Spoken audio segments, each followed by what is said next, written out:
All right, so you ready to dive into virtue ethics? Mm-hmm. It's been around forever, right? Mm. But it's still got so much to say about, like, how we should live, what it means to be good. Especially, I think, for, like, philosophers. Oh, yeah, definitely. For philosophers, virtue ethics just, it clicks. You know what I mean? It's like, Yeah. forget the rules, forget just like the outcomes. Let's talk about who we are as people. Yeah, exactly. It's like being a good person isn't just checking off boxes. It's about, it's deeper. It's about your character, how you see things, how that, like, shapes all your choices. Right, right. It's like becoming a better person, always growing, always working towards, that ideal of virtue. Okay, so we're talking to a philosopher here. Yeah. Someone who, gets all this. So let's skip the basics, huh? Let's get into the good stuff. Yeah. Well, for me, one of the most interesting things about virtue ethics is this whole idea of eudaimonia. Oh, yeah. Eudaimonia, like Mhm. flourishing, right? Living a good life. Isn't that straight from Aristotle?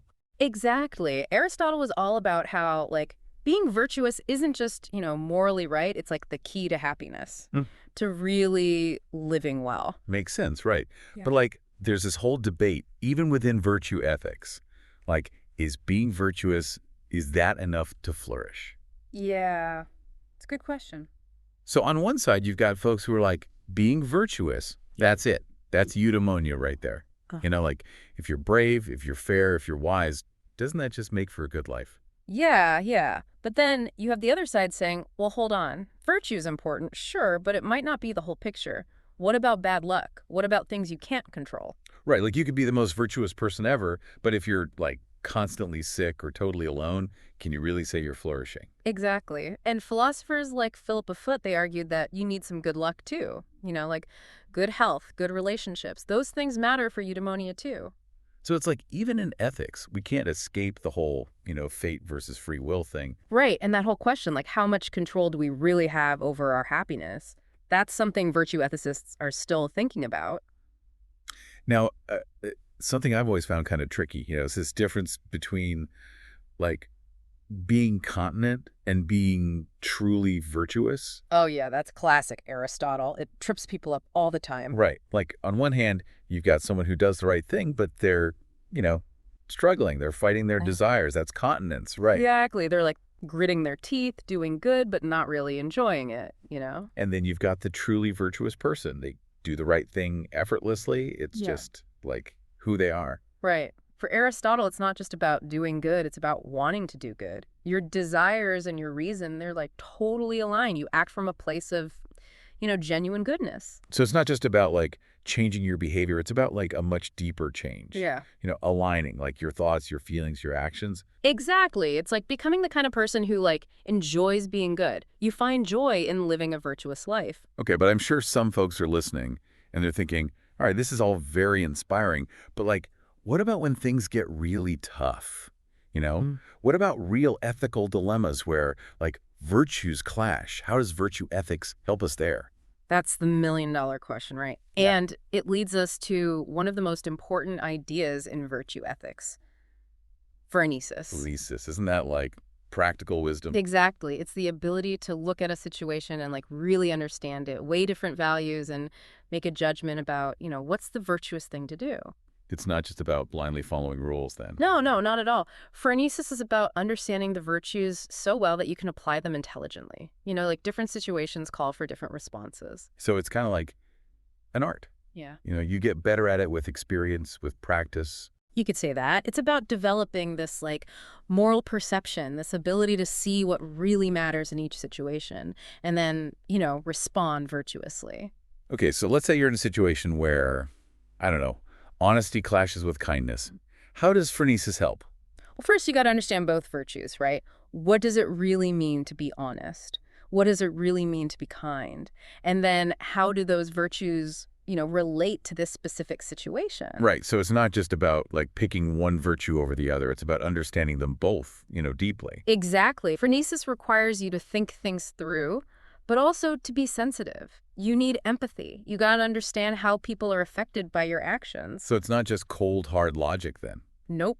It's about bringing your whole self to the table. Your intellect, your emotions, your experiences. That's how you make a truly wise and virtuous choice.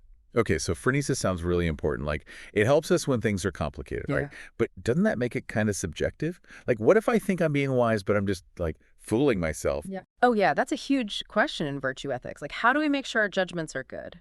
How do we balance, like, personal judgment with some kind of objective standard? Right, because if it's all just, like, up to me, then isn't that just relativism? Like, Yep. everyone gets to decide what's virtuous, and there's no way to say, if someone's wrong. That's a big worry for sure. And virtue ethicists have been thinking about that for a long time. One way to address it is to look at, like, community and tradition. Oh, interesting. So it's not just me by myself figuring it all out. Right. Thinkers like Alistair McIntyre, they say virtues aren't just these individual things. They come from, like, our social practices, our traditions, the shared values of a community. So it's kind of like we learn how to be virtuous from the people around us, Yeah. from watching how they live. Yeah, kind of like an apprenticeship, right? You learn by seeing how the masters do it, by being part of a community that values virtue. But what about this, though? Communities can be wrong, right? Traditions can be messed up. And even, like, the best role models, they're still human. They make mistakes. So how do we avoid just, like, copying the bad stuff? That's where critical thinking comes in. Virtue ethics isn't about just, like, blindly following. It's about thinking for yourself, questioning your assumptions, being willing to change your mind when you learn something new. So it's this back and forth, then, Yeah, between, like, what we inherit from tradition and what we figure out for ourselves. exactly. We have to respect the wisdom of the past, but also be open to, like, new ideas, new challenges. That's how we grow, both individually and as a community. Makes sense. But I'm still thinking about this. Even if we all agree on, like, what the virtues are, can't they still be used for bad things? I mean, you see it all the time, right? People are doing horrible stuff, but they think they're being brave or loyal or whatever. Oh, for sure. That's why it's so important to think about the context, the social and political stuff. Like, it's not enough to just be individually virtuous. We got to make sure our actions aren't hurting others, especially those who are already vulnerable. So it's like individual virtue is important, but you can't ignore the big picture. How your actions affect other people, how they affect society. Absolutely. And this is where, like, virtue ethics can connect with other ideas like social justice. We got to make sure our pursuit of virtue doesn't just reinforce, like, existing inequalities. Yeah, because I can totally see how someone could be, like, super courageous, but they're fighting for a cause that's actually really harmful. Exactly. That's why virtues like critical thinking and humility are so crucial. We got to be willing to listen to others, especially those who are different from us. We have to be willing to learn from their experiences. Now, earlier you said that virtue ethics is like a growing field. So I'm curious, where do you see it going? What are some of the exciting new things happening in virtue ethics? Well, one thing that's really cool is how people are applying virtue ethics to, like, specific areas like environmental ethics, business ethics, even the ethics of AI. Oh, wow, that's interesting. So instead of just focusing on rules, you're asking, like, what would a virtuous person do in this situation? Exactly. Like, what would a virtuous environmentalist look like? What about a virtuous business leader, a virtuous AI developer? What kind of character would they need to navigate those tricky ethical questions? That's awesome. It's like taking those old ideas about virtue and making them relevant to, like, today's problems. Right. And another trend I'm seeing is this connection between virtue ethics and psychology. Oh, really? What's that about?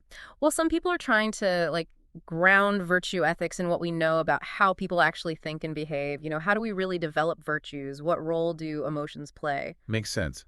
It's one thing to say be virtuous. It's another to, like, actually understand how to get there. Exactly. And some psychologists are realizing that virtue ethics can actually help them understand, like, what it means to be mentally healthy.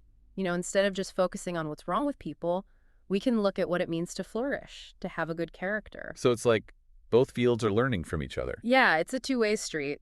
And it's leading to some really cool research, like, about how habits and practices can shape our character. Even small things we do every day can make a difference. That's hopeful, right? Like, we're not just stuck with whatever character we're born with. We can actually change, become better. Right.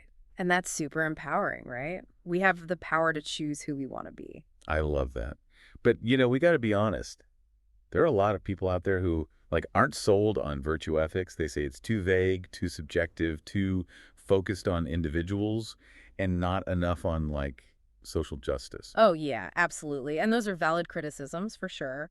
Virtue ethics, like any theory, it's got its weaknesses, things we need to keep thinking about and working on. So it's not like a perfect system. There's still room for debate, for improvement. For sure. And that's what makes it so interesting. It's a living tradition, you know? People are always reinterpreting it, finding new ways to apply it. That's what I love about philosophy, you know? Yeah. It's not about just memorizing answers. It's about asking questions, thinking critically, and always being open to learning more. Exactly. And that's what virtue ethics is all about, too. It's a way of life, you know? A journey of becoming more thoughtful, more compassionate, more wise. I think what really gets me about virtue ethics, is that it's not like, here's the rule, follow it. It's more like, hey, life's messy, right? There's not always a right answer. You got to figure things out, use your judgment. Yeah, it's definitely not a paint by numbers kind of ethics. Right. It's about growing, learning, being like more sensitive to what each situation calls for. And it's about who you are deep down. You know, what you care about, the kind of person you're trying to be. It all matters. It's like, that saying, character is what you do when no one's watching. Yeah. Virtue ethics is like, nah, character is what you do even when everyone's watching, because it's just like who you are. Totally. It's about like this deep change inside you. Your values, your actions, it all lines up. Okay, but let's be real. Someone's listening right now, and they're like, all right, I want to be more virtuous, but how? Where do I even start? Well, one thing you can do is like think about people you admire, you know, people who really embody the virtues you value. Could be anyone, real or fictional, historical, whatever. Oh, like find your role models, your like moral heroes. Exactly.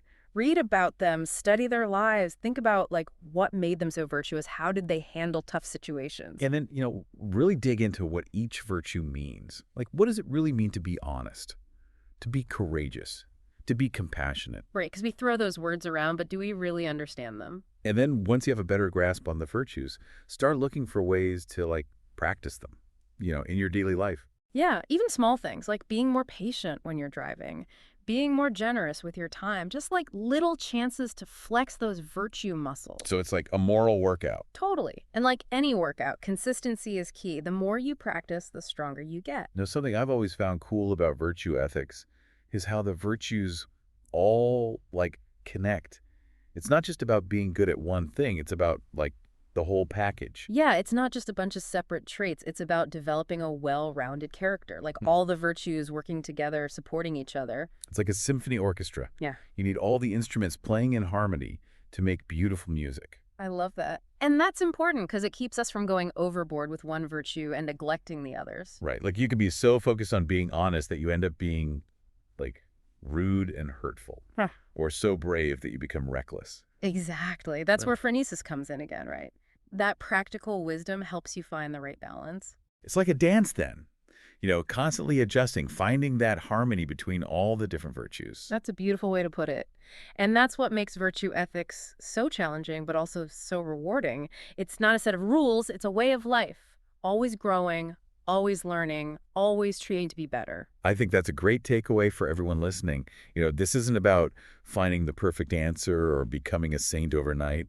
It's a journey. And it's a journey best taken with others, you know? Find people who inspire you, have those tough conversations, and keep that fire for goodness burning. Well, this has been an amazing deep dive into virtue ethics. Hopefully it's given you all some new things to think about, some new ways to see yourselves and the world. So keep pondering, keep practicing, and keep striving to be the best versions of yourselves. That's what virtue ethics is all about.